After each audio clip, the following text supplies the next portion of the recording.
Annyeonghaseyo sobat-sobat diriku sekalian, jumpa lagi dengan gue Bagus di sini, dan kali ini gue ada di Anguk Station. Jadi kali ini kita melihat sejarah dari Korea. Ini ada dengan kerennya ditampilkan. Gue sebenarnya kali ini mau membahas salah satu video yang sering di-request sama kalian, khususnya untuk jurusan sastra ya. Banyak banget pertanyaan dari kalian terkait jurusan sastra. Jadi memang jurusan sastra ini biarpun udah cukup detail gue review di salah satu review jurusan gue, cuman kenyataannya masih ada yang penasaran jurusan sastra ini, jurusan sastra itu. Sehingga gue akan melakukan review singkat tentang jurusan-jurusan itu, biarpun memang review ini akan lebih ke arah perspektif gua melihat seberapa sebenarnya pengaruh dari satu bangsa ke Indonesia ini. Jadi kali ini kita bakal membahas jurusan sastra urutannya dari yang paling recommended sampai yang kurang recommended. Mungkin kalian akan agak bias karena kuliah di Korea pasti bilang sastra Korea terbaik. Tentu saja tidak. Jadi sebelum kita mulai video kali ini, di channel ini gue bisa bahas soal konten edukasi, pendidikan tinggi, dan juga karir. Buat kalian yang merasa video ini bermanfaat buat kalian, jangan lupa buat like videonya. Yang bisa menganggap video ini bermanfaat buat teman kalian, jangan lupa buat share video ini ke teman kalian. Buat kalian yang merasa konten macam ini itu cocok buat kalian, jangan lupa buat subscribe channel ini ya.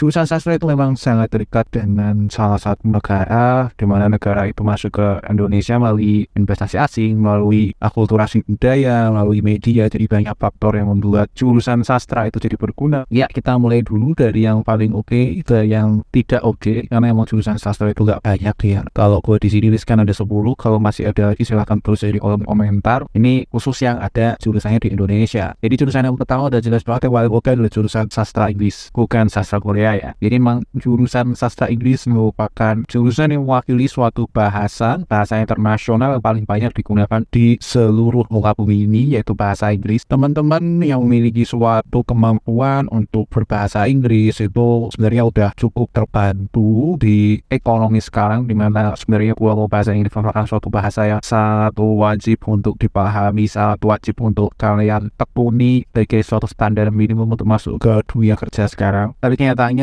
memang sastra itu sebagai jurusan mewakili bahasa Inggris itu menjadi sastra yang dibutuhkan secara umum, ya pun karena kebutuhannya besar dan lulusannya juga besar, tentu saja berpengaruh terhadap persaingan dan juga harga yang bisa ditawarkan untuk lulusan sastra Inggris. Jadi kenyataannya sih kalau bisa ambil jurusan ganda ya, karena sastra Inggris ini juga nggak terlalu sulit untuk dipelajari. Teman-teman juga bisa ambil jurusan lain, misalnya bisnis, karena gue punya teman yang double degree sarjana bisnis dan juga sastra Inggris. Ya cukup oke juga kalau teman-teman mau pelajari sastra Inggris untuk mempelajari bahasa Inggris, biarpun nyatanya juga nggak ada jaminan kalau orang sastra Inggris bisa just bahasa Inggris, karena nggak serta-merta cuma belajar bahasa doang. Selanjutnya kita nomor 2 ada jurusan sastra Jepang, di mana Jepang sendiri itu banyak sekali perusahaannya yang masuk ke Indonesia, utama untuk industri otomotif. Banyak juga industri yang dimasuki oleh perusahaan Jepang, tapi kita ngomongin otomotif. Contoh lain yang lebih kita kenal, misalnya budaya pop Jepang, anime, manga, itu juga menyerap ya kebutuhan orang yang bisa dan memahami sastra dan bahasa Jepang. Biarpun begitu, tetap saja kita akan ngomong industrinya atau tempat orang bekerja di kantornya ya, tetap aja otomotif. Dan memang otomotif Jepang dengan total quality managementnya itu memang sangat memiliki lingkup yang besar, pengaruh yang besar pada Indonesia, sehingga orang yang bisa berbahasa Jepang itu dibutuhkan pada posisi-posisi tertentu di perusahaan-perusahaan Jepang itu. Biarpun begitu, Jepang itu merupakan salah satu bahasa yang sangat sulit untuk dipelajari dengan keberagaman aksara atau tulisan yang dipelajari, khususnya untuk kanjinya yaitu cukup berat. Tapi memang overall banyak sih, misalnya konstruksi itu juga ada konsorsium Jepang, GTC, atau mungkin perusahaan-perusahaan lain yang membutuhkan keahlian berbahasa Jepang ini. Selanjutnya yang masih oke juga itu sastra Cina. Cina nggak bisa dipungkiri, seenggaknya orang yang berbahasa Cina pun nggak harus dari bangsa Cina. Dari Hong Kong bisa, dari Cina mainland bisa, dari Taiwan bisa, dari Singapura juga. Itu merupakan mitra dagang terbesar di Indonesia. Biarpun sebelumnya mitra terbesarnya dari Jepang, tapi sekarang dengan investasi yang luar biasa dari negeri Cina, dengan mereka juga termasuk dari superpower dunia saat ini, yang parahnya lagi mereka itu nggak bisa bahasa Inggris, itu membuat kebutuhan atas orang yang bisa berbahasa Cina sendiri itu memiliki harga tertentu. Orang-orang itu bisa digaji lumayan dengan keahlian mereka berbahasa Cina, karena kakak gue sendiri itu melupakan ilmu kesarjanaannya dan bekerjanya dengan berbekal bahasa Cina, sehingga pengetahuan terkait sastra Cina, bahasa Cina itu menjadi berharga di Indonesia, terutama karena yang orang ras Indonesia yang bisa bahasa Cina itu sangat terbatas. Biarpun ya nggak bisa dipungkiri banyak keturunan Cina di sini pun bahkan nggak bisa bahasa Cina. Jadi memang kebutuhan akan orang yang memahami budaya Cina, sastra Cina, dan bahasa Cina itu menjadi dibutuhkan di Indonesia, terutama sekarang ini dan dalam waktu yang mungkin dekat dan jangka panjang. Selanjutnya adalah sastra Arab. Jadi sastra Arab ini biarpun harus dinut bahwa sastra Arab ini bukan sastra Islam, tapi sastra Arab ini sangat diuntungkan dengan kondisi bahwa Indonesia adalah negara dengan penduduk muslim terbesar di seluruh dunia. Jadi khususnya yang berhubungan dengan studi Islam, studi Timur Tengah, perusahaan-perusahaan yang punya investasi ke sini pun biarpun nggak sebanyak negara-negara yang sebutkan sebelumnya, itu memang masih ada bidang studi terkait keagamaan Islam pun juga membutuhkan bahasa Arab sebagai salah satu pisau utamanya, sehingga ladang atau lapangan pekerjaan terkait bahasa atau sastra Arab khususnya yang terkait dengan Islam sebagai suatu kondisi yang membutuhkan sumber daya, itu membuat studi Arab ini menjadi salah satu ilmu tentang sastra, tentang bahasa yang dibutuhkan di Indonesia ini. Selanjutnya ada sastra Jawa. Jadi mana sastra Jawa ini jujur saya sedikit karena memang nggak bisa dipungkiri cukup terbatas kebutuhannya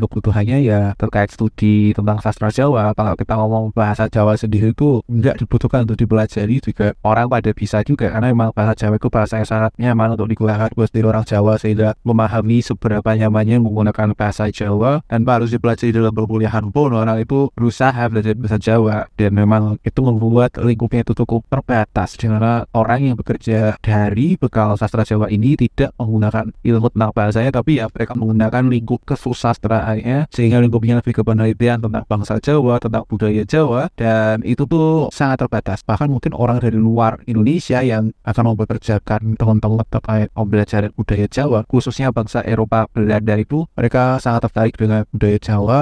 Hanya itulah kurang lebih sih yang akan membutuhkan jurusan sastra Jawa ini untuk bekerja. Selanjutnya adalah sastra Korea, dimana kalau kita ngomong Korea itu penetrasinya itu udah cukup besar di Indonesia. Mana kalau kita ngomong Korean Wave itu kan nggak sekedar K-pop, nggak sekedar drakor, dimana mereka juga ada investasi misalnya di sisi otomotif, misalnya Hyundai, Kia, di sisi teknologi Samsung, LG, di sisi konstruksi juga banyak ya, misalnya Samsung punya sendiri, Hyundai punya sendiri. Itu membuat suatu kebutuhan tersendiri untuk orang-orang yang punya keahlian pada bahasa Korea. Biarpun begitu, kenyataannya Korea itu sebagai bangsa itu majunya itu baru-baru aja, nggak seperti Jepang yang udah ada dari dulu dan sudah maju dari dulu, sehingga memang kebutuhan atas bahasa Korea itu ada tapi cukup terbatas. Kalau teman-teman pengen aman dengan sastra Korea ini, kenyataannya kalau mau aman ya kerjalah di Korea aja. Di Indonesia itu investasi ada tapi mungkin nggak sebesar untuk seluas Jepang dan Cina. Biarpun itu ada, tapi ya negara Korea itu negara yang memang kecil ya, biarpun kapasitas ekonominya besar tapi tetap saja kecil. Dan yang lebih ribetnya lagi, orang Korea itu jago bahasa Inggris, jadi memang kebutuhan atas bisa berbahasa Korea itu nggak sebesar teman-teman yang butuh bisa berbahasa Cina. Selanjutnya adalah sastra Jerman. Jerman itu merupakan ekonomi terbesar di Eropa, tapi kenyataannya investasi di Indonesia nggak sebesar itu. Dan yang lebih parah lagi, kalau kita ngomong kebutuhan bahasa Jerman, sebenarnya orang Jerman itu jago-jago berbahasa Inggris karena kemiripan bahasa Jerman dan Inggris itu memang cukup besar ya. Jadi teman-teman, kalau teman-teman belajar sastra Jerman untuk bisa bahasa Jerman, sebaiknya pergi lagi karena investasi di Indonesia itu nggak besar, bahasanya nggak terlalu dibutuhkan. Dan gue sendiri sebagai orang yang belajar di Jerman, memahami orang-orang Jerman itu agak strict. Orang yang pintar-pintar, orang yang mikir-mikir, sehingga budaya kerja di Jerman itu tidak seindah itu ya, karena memang harus pintar, beneran pintar di Jerman, karena memang orang Jerman itu juga pintar-pintar. Jadi kalau ceritanya kerja di Jerman, cukup recommended dibandingkan kerja di Indonesia, tapi ya harus benar-benar pintar. Kalau salah pintarnya ya berat. Dan cara juga orang kerja di Jerman sebagai sastrawan, jadi kebanyakan orang kerja di Jerman sebagai dokter, sebagai insinyur, jadi memang benar-benar skill. Dan Jerman itu menjadi salah satu bahasa pembantu, dan populasi orang Jerman bisa bahasa Inggris juga besar, jadi cukup besar dipertimbangkan lagi. Selanjutnya Perancis sendiri ini, sebenarnya Perancis ini posisinya juga agak gimana gitu ya, karena memang ekonomi keduanya di Eropa itu kan Perancis, tapi kenyataannya memang Perancis itu sangat minim investasi di Indonesia, sehingga investasinya kecil, lapangan pekerjaan yang membutuhkan bahasa Perancis itu menjadi kecil juga, dan kebutuhan atas SDM yang bisa berbahasa Perancis itu ya minim, karena memang orang Perancis yang ke Indonesia itu bisa dihitung jari. Kebanyakan juga di Bali hanya pengen menikmati murahnya Indonesia, menikmati tropisnya Indonesia, yang nggak membuka lapangan pekerjaan karena memang sudah banyak bangsa lain. Dari jaraknya pun juga kan jauh ya Prancis ke Indonesia. Banyak kan sih emang orang pengen belajar bahasa Prancis itu ya antara emang pengen studi di Prancis atau pengen kerja di Prancis. Ya memang ada lah poin-poin yang membuat mereka belajar bahasanya, tapi sebenarnya kalau sampai mengambil jurusan di sastra Prancis itu menurut gue sih kurang terlalu oke ya, apalagi untuk orang Indonesia. Selanjutnya itu sastra Belanda. Sastra Belanda juga termasuk jurusan yang punya akulturasi kental di Indonesia, tapi kenyataannya memang Belanda itu tidak meninggalkan investasi apa-apa di Indonesia. Belanda juga biarpun sempat menjadi superpower di zamannya, tapi sekarang itu gak ada perusahaan sebesar VOC dari Belanda. VOC itu besar banget sih, tapi ya kenyataannya memang Belanda itu tidak sekuat zaman dulu. Dia dikalahkan Inggris dan akhirnya dikalahkan Amerika, dan sekarang Cina lah yang merajai. Belanda itu masih jauh dari kata-kata superpower. Investasi juga kecil di Indonesia, sehingga kalau teman-teman ambil sastra Belanda posisinya juga cukup ribet. Orang Belanda juga banyak yang bisa bahasa Inggris karena bahasanya juga Jermanik ya, mirip dengan Inggris, mirip dengan Jerman, sehingga ya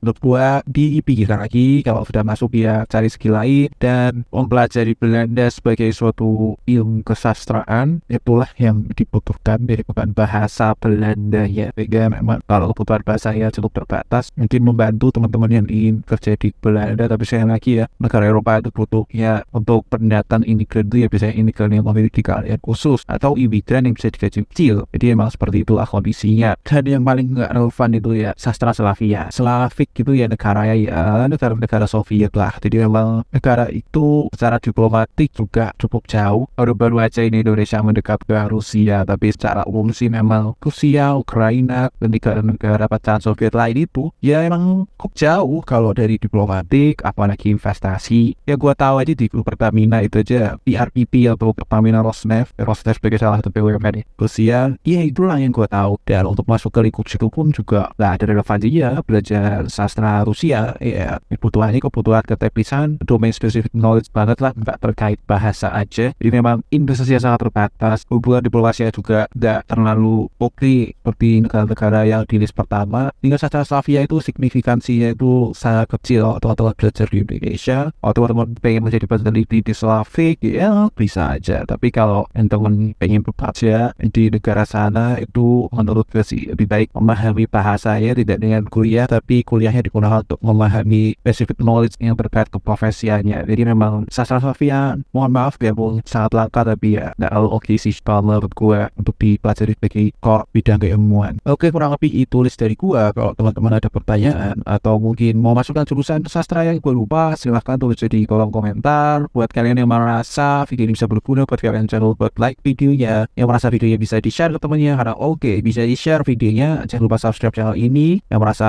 video ini gak berbobot, gak kualitas, omong kosong, mau dislike, mau go dislike aja, gue gak masalah. Kurang lebih itu dari gue, dan see you in the next video. Bye bye.